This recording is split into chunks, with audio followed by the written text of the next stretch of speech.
This channel does not promote any violent, harmful, or illegal activities. All content provided by this channel is meant for an educational purpose only. MDH chana masala এখন ছোলা হোক বা বরবটি দানা, সাদা চানা হোক বা কালো, সব রান্নাই হবে অসাধারণ। গতকাল নবান্ন অভিযানে জখম প্রায় 24 ঘন্টা বেসরকারি হাসপাতালে থাকার পর বাড়ি ফিরলেন তিলোত্তমার মা। হাসপাতালে পর্যবেক্ষণে রাখা হলেও তাকে ভর্তি কেন নেওয়া হয়নি? নেপথ্যে কি প্রশাসনের কোনো চাপ ছিল? এনে বিতর্কের জল গড়াচ্ছে। আর তার মধ্যে পুলিশের বিরুদ্ধে ওঠা মারধরের অভিযোগ, সেটা খতিয়ে দেখছে লালবাজার। আর অভিযানে অশান্তি নিয়ে কড়া অবস্থান নিয়েছে কলকাতা পুলিশ।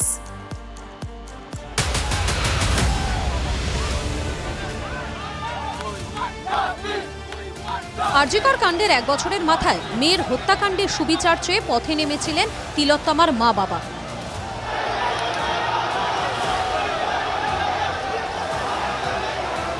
লাঠিচার্জ করা হচ্ছে পুলিশের তরফে। নবান্ন অভিযানে নির্যাতিতার মা পুলিশের হাতে আক্রান্ত হন বলে অভিযোগ। বাইপাসের ধারের একটি হাসপাতালে তাঁকে নিয়ে যাওয়া হয়। শনিবার বিকেল থেকে তাঁকে জরুরি বিভাগেই পর্যবেক্ষণে রেখে চিকিৎসা চলছিল। ভর্তি নেওয়া হয়নি। রবিবার দুপুরে তিলোত্তমার মাকে হাসপাতাল থেকে বাড়ি নিয়ে যাওয়া হয়। আপাতত তাঁকে বাড়িতেই বিশ্রামের পরামর্শ দেওয়া হয়েছে। মোটামুটি আউট অফ ডেঞ্জার বলাই যায়, কিন্তু পরবর্তীতে আর একটা নিউরো অপিনিয়ন এখান থেকে বলে দেওয়া হয়েছে। তবে তাঁকে হাসপাতালে ভর্তি না নিতে কি কোনো চাপ ছিল? আদালতে মামলা লঘু করতে কি ভর্তিতে গড়িমসি করা হয়? এমন প্রশ্নই তুলে সরকারের দিকে আঙুল তুলেছেন তিলোত্তমার বাবা। রবিবার তিলোত্তমার মাকে দেখতে হাসপাতালে যান কেন্দ্রীয় শিক্ষা প্রতিমন্ত্রী সুকান্ত মজুমদার। তিনিও একই অভিযোগে সরব হয়েছেন। ওরাই সমস্ত এখানে অবজারভেশন করছে যে যাতে আমাদের ভর্তি না হয়, কিন্তু সরকার কি ভাবছে? আমাদের ভর্তি না নিলেই কি মানুষ জানতে পারবে না? সারা পশ্চিমবঙ্গের মানুষ কালকের পুলিশের চরিত্র এবং সরকারের চরিত্র দেখে নিয়েছেন। নিউরোমেডিসিন স্পেশালিস্ট তিনি বলেছিলেন যে ইন্টারনাল ইনজুরি থাকতে পারে, মাথায় বড় ইনজুরি দেখা যাচ্ছে, অতএব ওনাকে অ্যাডমিশন নেওয়া হোক। কিন্তু তার পরবর্তী সময় তাদের উপর কোনো পলিটিক্যাল প্রেশার আছে এবং সেই প্রেশারের ফলে আমার মনে হয় এই ধরনের সিদ্ধান্ত হসপিটাল কর্তৃপক্ষ নিয়েছে। তিলোত্তমার মা কি সত্যি পুলিশের মারে আহত হয়েছে? অভিযোগ খতিয়ে দেখতে বিভিন্ন ফুটেজ খতিয়ে দেখছে লালবাজার। মা যেটা অ্যালিগেশন করছেন, নিশ্চয়ই ওনার ইনজুরি হয়েছে, সেটা রেগ্রেটেবল আছে। কেন হলো, কি কারণে হলো, পুলিশের যেটা অ্যালিগেশন হচ্ছে দ্যাট পুলিশ মেরেছে, সেই অ্যালিগেশন সত্যি কি মিথ্যা, এগুলো সব অ্যাঙ্গেল দেখা হচ্ছে। আরজিকরে নির্যাতিতার মাকে মারধরের অভিযোগ ঘিরে চাপানুতর তুঙ্গে। প্রচার পেতেই তিলোত্তমার পরিবারকে ব্যবহার করছে বিজেপি। অভিযোগ তৃণমূলে, যার জবাব এসেছে গেরুয়া শিবির থেকেও। এতদিন ধরে ওনারা তো বহু মিটিং মিছিলে গেছেন, তো হঠাৎ বিজেপির মিছিলে গিয়ে আহত হলেন কেন? এটা ভালো করে ভেবেছেন? ধাক্কা মারছে অভয়ার মাকে নিজের মুখ দেখাবে বলে, নেড়া নাড়ু। তো তারপরে একটা কোনো ছবি পাওয়া যায়নি যে কোনো পুলিশ কোনোভাবে অসম্মান করেছেন বা আঘাত করেছেন। শাসক দলের একজন মুখপাত্র, যাকে নরকের কীট বললেও কম বলা হয়, সেই নিম্ন মানসিকতার একজন মানুষ, তিনি তার সোশ্যাল মিডিয়া পোস্ট করে বলেছেন যে তার মাকে নাকি আমি ধাক্কা দিয়েছি এবং পড়ে গিয়ে তিনি আঘাতপ্রাপ্ত হয়েছে। এই সম্পূর্ণ মিথ্যাচার। এই ভিডিওটা কুণাল ঘোষ পাবলিশ করেছে, সেই ভিডিওটা একটা ফেক নয়। যেখানে ঘটনা ঘটেছে তার সেই স্পটের থেকে অনেক আগেই ঘটনাটা ঘটেছিল। কৌস্তব আমার ওয়াইফকে সরিয়ে দিয়ে সেভ করার চেষ্টা করেছিল, ওই জায়গায় কখনো ধাক্কা দেয়। ফুটেজ প্রকাশ করে কলকাতা পুলিশের দাবি, নবান্ন অভিযানে 5 পুলিশ কর্মী জখম হয়েছেন। মাথায় আঘাত পাওয়া পুলিশ কর্মী প্রশান্ত পোদ্দারকে দেখতে এসএসকেএমে যান পুলিশ কমিশনার মনোজ ভার্মা। নবান্ন অভিযান নিয়ে হেয়ার স্ট্রিট, নিউ মার্কেট থানা মিলিয়ে 7টি মামলা রুজু করেছে পুলিশ। কোর্টের নির্দেশ অমান্য, পুলিশ কর্মীদের মারধর, হুমকি, কাজে বাধা, সরকারি সম্পত্তি নষ্ট সহ একাধিক অভিযোগ আনা হয়েছে। সেই আন্দোলনে তো কেউ দলীয় পতাকা নিয়ে যায়নি, তারা সমস্ত রাজনৈতিক দলের কাছে গিয়েছিলেন, সমস্ত রাজনৈতিক দলের কাছে আহ্বান জানিয়েছেন, আমরাও গিয়েছিলাম, বিরোধী দলের নেতাও গিয়েছিলেন। তো সেজন্য স্বাভাবিক তাদের উপরে মামলা হচ্ছে। এটাই তো সরকারের পরিচিত মুখ, না হলে সেটা অস্বাভাবিক। যার মধ্যে রয়েছে কয়েকটি জামিন অযোগ্য ধারা। সব মিলিয়ে নরমে গরমে নবান্ন অভিযান মিটলেও গড়াচ্ছে বিতর্কের জল। অভিযোগ কটাক্ষে সরগরম রাজ্য রাজনীতি।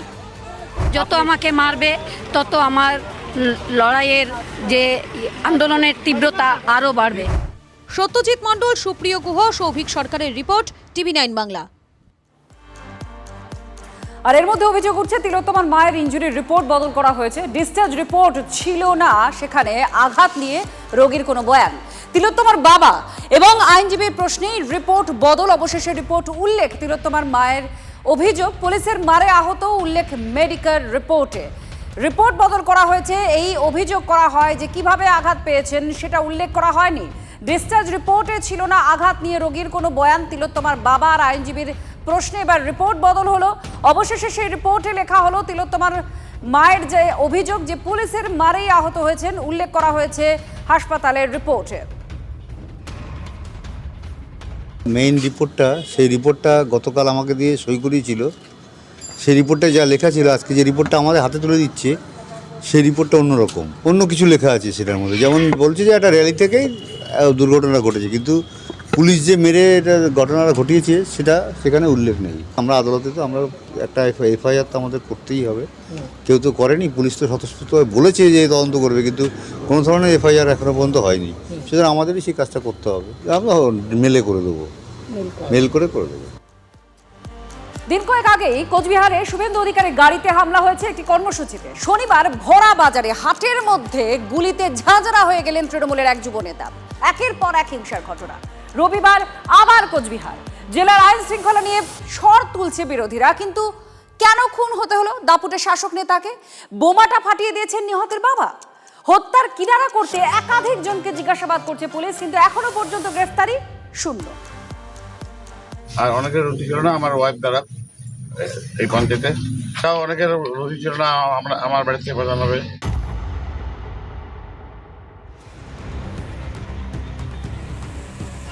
দলের মধ্যেই শত্রু। শনিবার দুপুরে কোচবিহারের হুন্ডি বাড়িতে দিনে দুপুরে শুট আউট।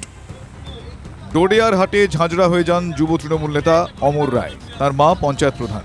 কেন খুন হতে হলো শাসক দলের তরতাজা যুব নেতাকে? অমর কি তৃণমূলের গোষ্ঠীদ্বন্দ্বের শিকার? এই নিয়ে শোরগোলের মাঝেই বিস্ফোরক দাবি করেছেন নিহত তৃণমূল নেতার বাবা। অঞ্চলে যদি কোনো আমাদের নেতা নেত্রীরা কোনো গন্ডগোল করে, কোনো যদি খাওয়া দাওয়ার ধান্দা করে, আমরা এটা বিরোধ ছিলাম পুরোপুরি। আমরা এটা করতে দেইনি কাউকে। কারো হয়তো স্বার্থ আঘাত হয়েছে, এরা হতে পারে। আমাদের জন্য কারো কামাই হচ্ছে না, এটাও হতে পারে। কোনো নেতা নেত্রীরা যদি পয়সা দেয় আমি পয়সা দেবো না, এটাও হতে পারে। এই ধরনের একটা ব্যাপার আছেই। আপাতমস্তক রাজনৈতিক পরিবার। অমরের মা পঞ্চায়েত প্রধান। নিহত নেতার বাবার দাবি, স্ত্রী পঞ্চায়েত প্রধান হওয়া ইস্তক অনেক শত্রু তৈরি হয়েছিল। ছেলের খুনে তাদের মধ্যে কেউ জড়িয়ে থাকতে পারেন বলেও তিনি ইঙ্গিত করেছেন। কংগ্রেসের গোটা ঘটনাকে বিজেপির দিকে টার্ন নিয়ে নেওয়ার যে যুক্তি গতকাল থেকে তৃণমূল কংগ্রেস দাঁড় করানোর চেষ্টা করেছে, তাতে অনেকটাই জল ঢেলে দিয়েছেন নিহতর বাবা। সব মিলিয়ে পুলিশের কাছে একাধিক তথ্য এসে পৌঁছেছে কিভাবে খুন হয়েছে এই অমর রায়। এলাকায় জমি মাফিয়াদের দাদাগিরির বিস্তর অভিযোগ। শাসক ঘনিষ্ঠ সেই মাফিয়াদের রোষে কি পড়েছিলেন যুবনেতা, সেই সম্ভাবনার দিকটিও উঠে আসছে। জট খুলতে একাধিক জনকে জিজ্ঞাসাবাদ করছে পুলিশ। যদিও দলের দ্বন্দ্ব উড়িয়ে এই খুনে বিজেপির দিকেই আঙুল তুলেছেন জেলা তৃণমূল সভাপতি। বিজেপি যদি এই ঘটনার পেছনে না যুক্ত থাকে তাহলে এটা অসম্ভব। চারটে ছেলে হেলমেট পরে গিয়ে নাম্বার প্লেট ছাড়া গাড়ি নিয়ে গুলি করে হত্যা করলো প্রধানের ছেলেকে, তার শত্রু কে থাকতে পারে? তার মৃত্যুতে কে লাভবান হবে? তার জীবদ্দশায় কাদের ক্ষতি হচ্ছে? কুচবিহারের আইন শৃঙ্খলা চূড়ান্ত অবনতি হয়েছে এবং তার দায় এড়িয়ে যেতে পারে না কুচবিহারের এসপি এবং কুচবিহারের 3 অতি শক্তিশালী নেতা উদয়ন বাবু, পার্থপ্রতিম বাবু এবং অভিজিৎ বাবু। আজকের যে পরিস্থিতি তৈরি হয়েছে সেখানে শাসক দলের নেতার এইভাবে দিনে দুপুরে খুন হয়ে যাওয়াটা আসলে কুচবিহারের দুষ্কৃতির রাজেরই একটা চিহ্ন। যুব তৃণমূল নেতা খুনের প্রতিবাদে রবিবার পথে নামে তৃণমূল। দোষীদের গ্রেফতারির দাবিতে মিছিল হয়। ভাঙড়, মালদা, সুতি থেকে সোনারপুর, সম্প্রতি একাধিক জায়গায় শাসক নেতা খুনে গোষ্ঠীদ্বন্দ্বের দিকেই আঙুল উঠেছে। গ্রেফতার হয়েছে শাসক দলের নেতাকর্মীরা। কোচবিহারে যুব নেতা খুনের নেপথ্যেও কি তৃণমূলের কোন দল? সুমন কল্যাণ ভদ্রের রিপোর্ট, TV9 বাংলা।